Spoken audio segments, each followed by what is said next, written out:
The reason I became a member, number one, was because the party was supporting NICRA and urging all members to give their support to join NICRA. And the idea to develop and support this broad-based civil rights movement emerged from the soul-searching of the Republican movement in the early 60s. This came about as a result of the 50s campaign, which ended in miserable defeat, and also because of the realization that what was needed was political and social agitation. And this idea was argued extensively and intensively and fiercely within the Republican movement at that time. A comrade, Gerson, tells about riding his bicycles all over South Derry to places like Ballinderry, Ballymcguigan, Desert Martin, in an effort to convince members there of the need to support this new direction that the party intended to take. A new direction for the movement would shift the focus from military campaigns to revolutionary socialism. Unfortunately, not everyone was convinced. Not everyone understood it, and not everyone accepted it. But however, the idea took root partly in Mahara in '66, and subsequently NICRA was launched in Belfast in February '67. Republican Club members were there in force, and they endorsed the new organisation. In fact, Billy McMillan was elected onto the first executive. The 5 demands, the 5 objectives of NICRA were already explained. I'll go over them again very quickly. To defend the basic freedoms of all citizens, to protect the rights of individuals, to highlight all abuses of power, to demand guarantees for freedom of speech, assembly and association, to inform the public of their lawful rights. And in fact, we could be demanding those today. And as I explained on that, it wasn't a Republican organisation or a nationalist organisation. It was an attempt to democratise the state of Northern Ireland. And that in itself would have been a revolutionary move. The groups that had been highlighting the abuses of Stormont before that were like the McCluskeys and Dungannon, the trade union groups, the labour groups, and our own Republican clubs. But they were banned. Republican clubs were banned, and that was one of the issues taken up by NICRA, to give every party the right to agitate on it and put forward its political views so that it could be accepted by citizens or rejected by the citizens, but to do so in a democratic way. Republican clubs were not allowed to do that. There's no point going into all the abuses of Stormont because they're well documented, and I suppose everybody knows of them. But all these groups that had been highlighting the abuses were doing a certain amount of good. They were focusing people's attention on the inadequacies of the Stormont regime. But, as I said, there's no mass movement. What was needed was a mass movement of people agitating for the right, and NICRA did that. NICRA smashed the sectarian, corrupt and arrogant establishment by the simple demand for democracy.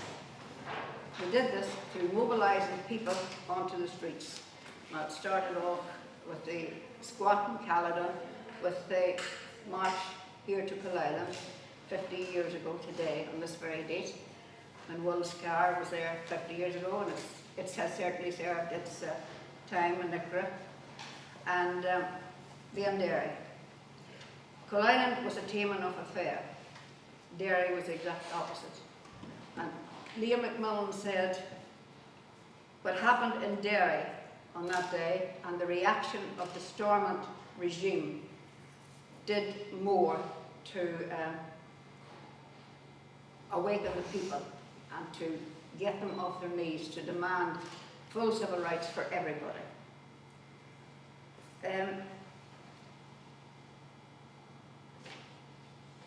Hugh Scullion was in Derry that day and came home with his head bandaged, a young 17-year-old, And his mother's friend talked about it later, said, indeed, if I had been his mother, I'd have given him another crack over the head coming home at that time of the night.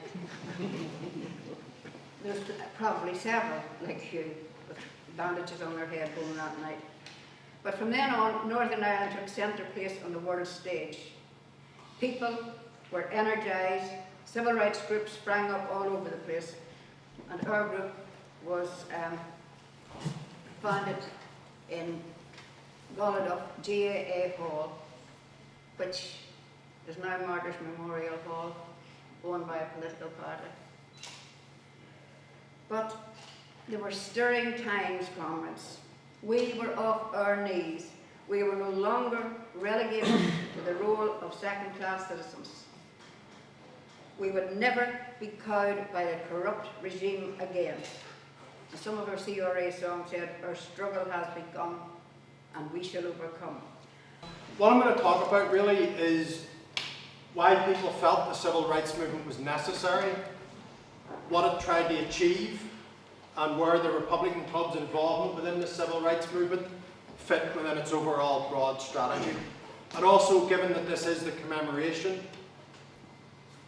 like the history of the civil rights movement, has been said, is being rewritten from all directions. And there's actually been a concerted campaign to blame the civil rights movement for the outbreak of the Troubles, and to shift the blame away from where it belongs, and blame those who were seeking peaceful change.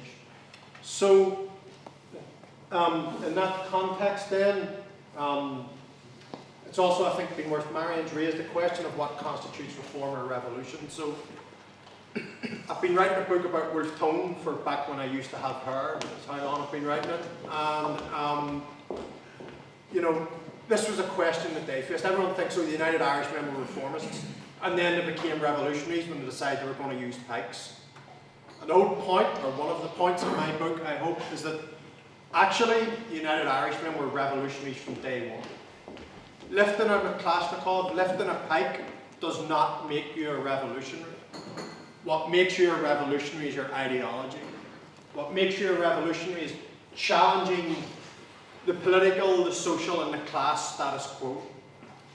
And the United Irishmen were doing that. And I think Marion is absolutely right to suggest that even though it used peaceful means, even though it had very limited aims, in the context of the perverted state of Northern Ireland in the late 1960s, the civil rights movement was a movement trying to achieve revolutionary change. The achievement of equality is a revolutionary demand. The achievement of equality in healthcare in the United States, for example, today would be a revolutionary demand, but millions of people would live for decades longer. I mean, these are real, tangible changes that can be achieved within the current constitutional framework, but have real revolutionary effects. And that's what the civil rights movement was trying to achieve, a peaceful revolution. And obviously it was frustrated by various groups. So, on the point that have been made in the video about writing and rewriting history, you know, everyone wants to claim the civil rights movement. And the reality is, yes, the civil rights movement was a very broad-based movement, of course it was. And lots of people were involved, and the people who were involved went on to go in various different directions. But what we shouldn't forget, and we shouldn't allow to be forgotten, is that at the time it's quite clear the driving force behind the Northern Ireland Civil Rights Association was the Republican clubs. There's no doubt about that. And all you need to do is go and look at the sources to see it. And part of the problem is historians are lazy, frankly, and I say that of myself as much as anyone. So go and interview Bernadette McCalliskey, go and interview Eamon McCann, get the same old story in slightly different words, and just pump it out. Don't go back and read the stuff for yourself, right? Just look for what's confirming what you already think. And one of the things that's happened is that the history of the Workers' Party, a lot of it in recent times has been written by people who want to rewrite what was happening in the 1960s. And they want to rewrite it in the direction they would have liked it to have gone in the 1970s and the 1980s, not the direction it actually went. and not the direction that it was clearly going in if you actually sit down and read the United Irishman. It's quite clear from reading the United Irishman where the direction the Republican movement was taking, and that was the direction of a political movement first and foremost. That was the direction of a socialist organisation that prioritised economic, social and political struggle. That understood that this was a long-term proposition, that understood that revolutionary change could be brought about within the existing context, but always with the ultimate aim in mind. And so people want to rewrite the history of the 1960s and say, oh, it was about this, it was about that, and blah, blah, blah. This is nonsense. Look at the original material and it's quite clear. And civil rights is absolutely central to that strategy. In fact, civil rights, along with the Fishins, the Housing Action Committees in Waterford and Dublin, and all these other, Derry and Belfast, Cork, all these other places, the ground rent campaign, the Irish language civil rights movement, all these are tied up with the new strategy. And members of what was then the Republican movement became actively involved in all these things with a clear vision of why they were involved in it. And that was to transform the nature of republicanism, to transform the ideology, and also to transform the strategy that the Republican movement was adopting. And so, as I say, it's all there in black and white. And so it's there to be recorded. And events like this are important for people to give their view, to give their memories, and to support what's there in black and white. And so that other people who want to ignore what's there in black and white aren't allowed to shape the narrative, to use the sort of description that people use about this. And so that's, if you like, deals with the people trying to rewrite the history of NICRA who were inside it, or around it, or would like to have been inside it. But what about its opponents? And so one of the things that has been happening, and if anyone reads Nelson McCausland's columns regularly, and you get that joy, you'll see this, the attack on the civil rights movement. The suggestion that it was all just a big conspiracy to drive towards an armed campaign. Roughly speaking is what he says. And this is Paisley's communist Romanist conspiracy. That's what he called it at the time. A Marxist Romanist conspiracy. It's just old conspiracy theory in new bottles, right? And it's also been supported by a number of, in a different form, a number of academics who've been writing the history of the civil rights movement from the perspective, frankly, of the RUC, right? To blame the civil rights movement for any violence. You heard there people saying, McGillis saying, people are under orders not to engage in provocation and violence. Let the state reveal its nature, which was a policy lifted from the American civil rights movement. Go and ask for equality and a rotten state will beat you off the streets. That said, we should be careful using language like beating off the streets. Political activism was not impossible. It took, as Marion said, courage. It was difficult, but it was never impossible. And we shouldn't allow a narrative to emerge that says politics became impossible, there was only one choice. That's clearly not true, right? Look at the voting patterns, look at the political activism, look at the range of things that were taking place. Of course there was an alternative to violence. It was there. People chose to use it, or people didn't choose to use it. You know, and that needs to be remembered. But the consequence of a number of very prominent and powerful academics who have been trying to suggest that the civil rights movement wanted violence. It's not true, right? It's not true, but it feeds into this story. And so what you get is people from the ultra-left and people from the right telling the same story, basically, about the civil rights movement. And again, go back to the sources and see what was happening, and you can see that that's a falsifiable story. So the commemorations are important, but they're important to get back at what people were saying and doing at the time, not what people have subsequently said, what they were saying and doing. So that's kind of what I've been trying to do in the work that I've done on the history of the civil rights movement. Okay, so why was it necessary? I mean, Marion says quite rightly, most people know a lot of this, but it's worth just calling to mind how naked a lot of this stuff was. So the New Statesman in 1964 noted that the sectarian tone for Northern Ireland was set by the very top members of the Northern Ireland of the Ulster government. Right? So it wasn't that people in Britain didn't know this, they just decided to ignore it. Dungannon, here, 54% of voters elected only 33% of the councillors. In Derry, that figure's over 60%. So that's what gerrymandering does, renders people vote null and void. It's not just about denying people the vote, it's about rendering the people who have the vote null and void. Look, I mean, this is just beautifully naked. We are not going to build houses in the South Ward and cut a rod to beat ourselves later on. In other words, we're not going to build houses that will give people votes, so we'll lose control of the council. So don't ask us to do it. And not only are we not going to do it, we're not going to make any apologies for driving housing policy by our own discriminatory political interests. So as already been mentioned, Sinn Féin, Republican Clubs, United Irishmen, all at various times banned. But one thing that's often missed is sectarianism is not just about the state. Sectarianism is bound up in all of society here. And so if we focus on the state, and whether the state was bigoted or not, we miss the fact that this is about ordinary people's attitudes as well. And it's also about class power. I mean, we need to remember this.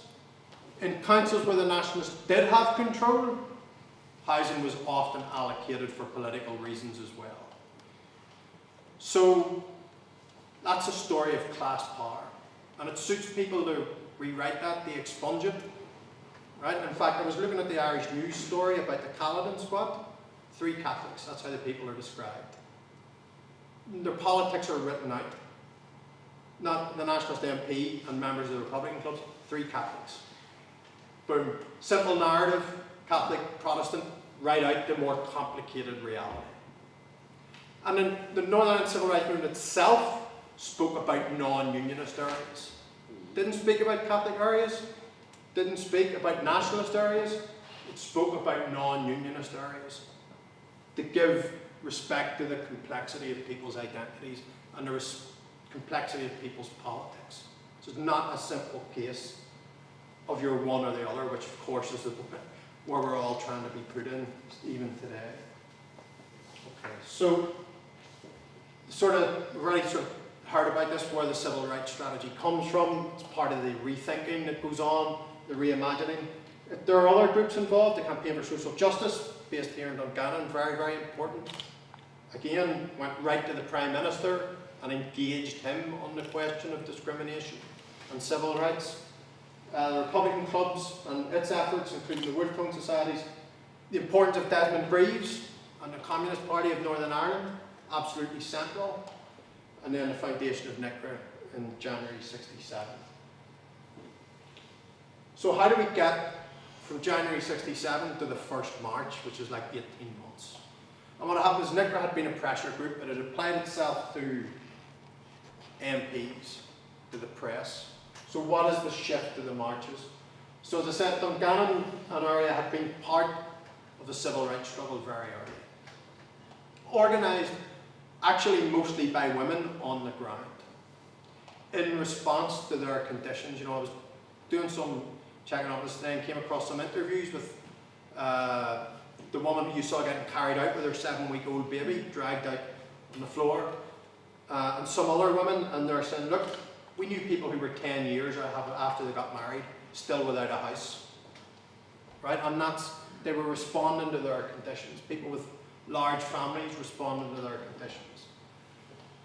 And so we've heard about the squad, and the fact the house was given to a single 19-year-old woman, right? Instead of a family with, I think, just 5 children. Any number of families could have been put into that house. And so in response to this, NICRA decides to adopt a new strategy, the marches. What NICRA called the incredible refusal to concede even the slightest infringement of human rights.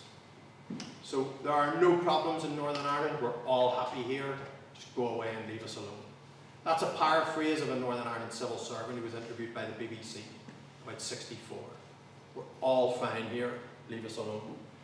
So they said it's time to move beyond parliamentary questions and newspaper controversy. It's time to get people mobilised and build a mass movement to demand their own rights. So the march itself, so we already heard that the Republican club stewarded the march under instructions to keep it peaceful. That the majority of the members of the Republican clubs were there. Tomas McGill was up from the south, Tom Mitchell was there, the former MP. Betty Sinclair, the Communist Party, Austin Curry, Jerry Fitt gave a very, shall we say, militant speech that day, and members of the Derry Housing Action Committee, people like Eamon Nullock, who were there, who had been occupying the council chambers, who'd been pushing the crisis to get people out of the tin huts, right, left over from World War II, and into proper housing. On the other side, the reactionaries turn out, the Paisleyites, determined to prevent civil rights marches entering towns, to keep them literally at the margins, to say the town centres are our space. They're not for you. They're not equal spaces. They're our space. And so the police had a tendency to keep the marchers out and let the counter-protesters be what they wanted. So there was 2,000 there, they'd hoped for 10,000, but it got 2,000. An extremely large turnout for the first march, and enough to convince people that this was the way forward. Enough to convince people that marches were the way forward, that this was the way to mobilise the population. The occupation of the house in Kinner Park, and in fact the media was there, that had generated more publicity. This was the way to keep momentum going. And more importantly, this was the way to get ordinary people involved. So it wasn't a small group of people behaving like a political elite and making their own decisions, to involve ordinary people. And so they made the decision to support the march in Derry on October 5th. And Malloch, this was his opinion at the time. When NICRA agreed to support a march that intended to go into Derry city centre, inside the walls, he said, that's it, storming is finished. So what did he mean by that? He meant that, as he said in the video, he didn't expect to get through there, but they also expected that the refusal to let them in would demonstrate beyond a doubt the discriminatory nature of the state, and that the British government would be forced to take action. Right? That the system would become unsustainable. Not the constitutional status of Northern Ireland, but the system that allowed for massive discrimination in housing and in the electorate and in the distribution of jobs would become unsustainable as a result of people walking in Derry city centre. So that was the plan. And the police response, the violence of the response, which again, an Irish Times journalist told Malloch that Bill Craig, drunk, had said to him on the Thursday, I think it was, we're going to sort these people out on Saturday, right? So the violence comes as no surprise. The police surround the marchers, batting them from both sides. And so what that does is, as we know, it gets flashed around the world. That's the famous image of the guy who may or may not have got hit in the stomach with a baton, right? Not entirely clear.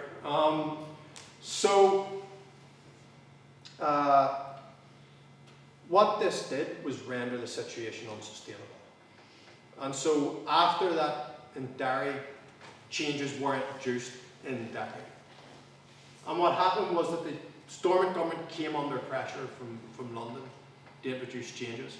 And my favourite one of the responses to argue against introducing changes was, we don't have a democratic mandate from our electorate to introduce democracy, so we can't do this until we have another election to see whether the electorate wants to introduce one man, one vote. I mean, it's a beautiful argument, you have to admire it for its cheek. And so what happened is that between October, November to August 69 is a lost opportunity. So it was a lost opportunity to introduce the civil rights that people were asking for peacefully. And people took their eye off the ball, people resisted it, people didn't care, people didn't want it. And in that neglect, primarily from London, the conditions grew for what happens in August 69. And so the responsibility for August 69 lies primarily with those who refused to introduce civil rights when they had the chance and when it was clear that it had to happen. And so, in that respect, it's worth bearing in mind what was achieved. One man, one vote, the end of gerrymandering, fair allocations of public housing. I mean, possibly the biggest achievement of NICRA was the Northern Ireland Housing Executive, which, let's not forget, people in the Stormont government tried to take apart in the interests of effectively ideological opposition to state building of housing. Right? So that's still a struggle to maintain the role of the state in providing public housing. The abolition of Special Powers Act, the disbandment of the specials, the end of discrimination. These were things that were achieved peaceably. Now some of them, as Marion said, were rolled back. But we shouldn't forget what was achieved, nor should we forget, like, what is the point of commemorating NICRA? Is it just to remember that something happened 50 years ago? Or is it to ask ourselves a question? Is it to ask ourselves, is civil rights still an important issue today? Is there a question of equality of treatment for all citizens today? Is there a housing crisis today? Is there a housing crisis across the island? I've already said that the Republican Club's involvement in housing education in the North was but a small part of an island-wide set of campaigns about civil rights, primary amongst which was the Dublin Housing Action Committee. Well, I'm sure everyone saw the photos of the children sleeping in the Garda station. I'm sure everyone's heard about the cost of rent in Dublin. We all know about the way the property speculation corrupted the Irish political system across decades, and the damage that that's done, and the continued damage that the refusal to build public housing, and the continued pouring of hundreds of millions of public money into private landlords that could easily be used to address the housing crisis. All of which is ideological, all of which is about class power. The question of secularism, still in both states on this island, a major civil rights issue. And what else? What other lessons we learned? How did the civil rights movement achieve what it achieved? Mass mobilisation, mass involvement, bringing politics to ordinary people and getting them involved in it. So, like, what's the point of commemorating the civil rights? It was a great achievement. It was brave people doing brave things. But there are lessons to be learned, and we do them a disservice if we don't approach those lessons freshly every time we can and think about what can we do to change things? How can we do it? What's the most effective way to do it? And so that, to me, really is one of the major things that we need to think about when we think about the impact of the civil rights movement. Thanks very much.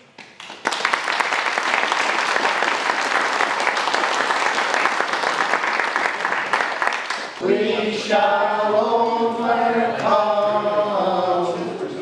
We shall overcome someday. Oh, deep in our hearts, try to believe that we shall